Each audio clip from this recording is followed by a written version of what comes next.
আলিপুর চিড়িয়াখানার জমি বেআইনিভাবে বাণিজ্যিকভাবে ব্যবহারের অভিযোগে রবীন্দ্র সদন থেকে বিজেপির যে মিছিল, সেই মিছিলে উত্তেজনা তৈরি হয়েছে। আপনাদের জানিয়ে রাখি, আলিপুর চিড়িয়াখানার জমি বেআইনিভাবে বাণিজ্যিক কাজে ব্যবহারের অভিযোগে যে রবীন্দ্র সদন থেকে বিজেপির মিছিল হবার কথা রয়েছে, সেই মিছিলে এই মুহূর্তে উত্তেজনা। যে ছবি তুলে ধরছেন তৃণমূল কংগ্রেস সমর্থকরা আলিপুর চিড়িয়াখানার গেটে তৃণমূলের পতাকা নিয়ে দাঁড়িয়ে রয়েছে এবং উল্টো পথ দিয়ে আমরা দেখলাম শুভেন্দু অধিকারীর নেতৃত্বে বিজেপির মিছিল, যা আদালতের অনুমতিক্রমে হচ্ছে। সিঙ্গেল বেঞ্চের পর ডিভিশন বেঞ্চে জয়ী হয়ে বিজেপি এই মিছিল করছে, যা আলিপুর চিড়িয়াখানা জমি বিক্রির প্রতিবাদে করছে বলে দাবি বিজেপির। ক্যামেরায় প্রবীর দের সঙ্গে শিবাশিস মৌলিক, এবিপি আনন্দ, কলকাতা। সিঙ্গেল বেঞ্চের নির্দেশেই বহাল রাখে ডিভিশন বেঞ্চ এবং সেই মিছিল আলিপুর চিড়িয়াখানার জমি বেআইনিভাবে বাণিজ্যিক কাজে ব্যবহারের অভিযোগ এবং সেই মিছিল ইতিমধ্যেই শুরু হয়ে গেছে। রবীন্দ্র সদন থেকে মিছিলে তৈরি হয়েছে উত্তেজনা। সিঙ্গেল বেঞ্চের নির্দেশ চ্যালেঞ্জ করে ডিভিশন বেঞ্চে যায় রাজ্য, আর সিঙ্গেল বেঞ্চের নির্দেশই বহাল রাখে ডিভিশন বেঞ্চ এবং সেই মিছিল রবীন্দ্র সদন থেকে সেই মিছিল ইতিমধ্যেই বিজেপির শুরু হয়ে গিয়েছে এবং মিছিলে ইতিমধ্যেই তৈরি হয়েছে উত্তেজনা।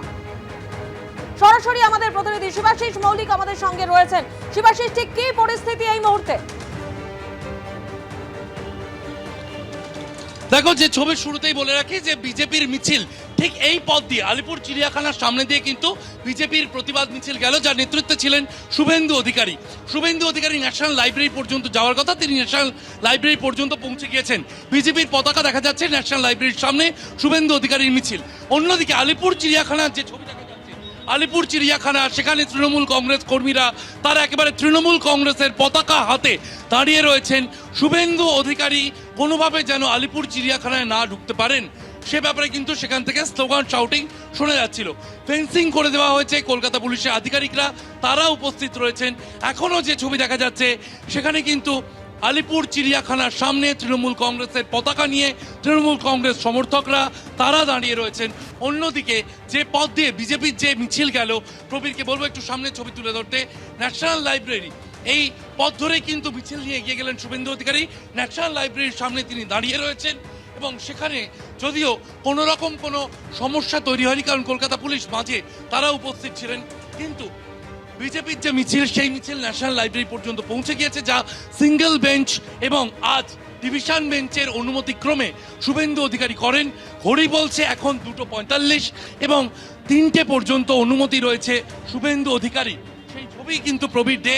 আমরা যানজটের মধ্যে আমরা দেখতে পাচ্ছি কলকাতা পুলিশের নিরাপত্তায়, কলকাতা পুলিশের গাড়ি, পিসিআর ভ্যান উপস্থিত রয়েছে। কলকাতা পুলিশের নিরাপত্তায় কিন্তু এই মিছিল সংগঠিত হলো এবং সেই মিছিলের শেষে শুভেন্দু অধিকারী তিনি রয়েছেন ন্যাশনাল লাইব্রেরিতে পৌঁছে গিয়েছে বিজেপির এই মিছিল।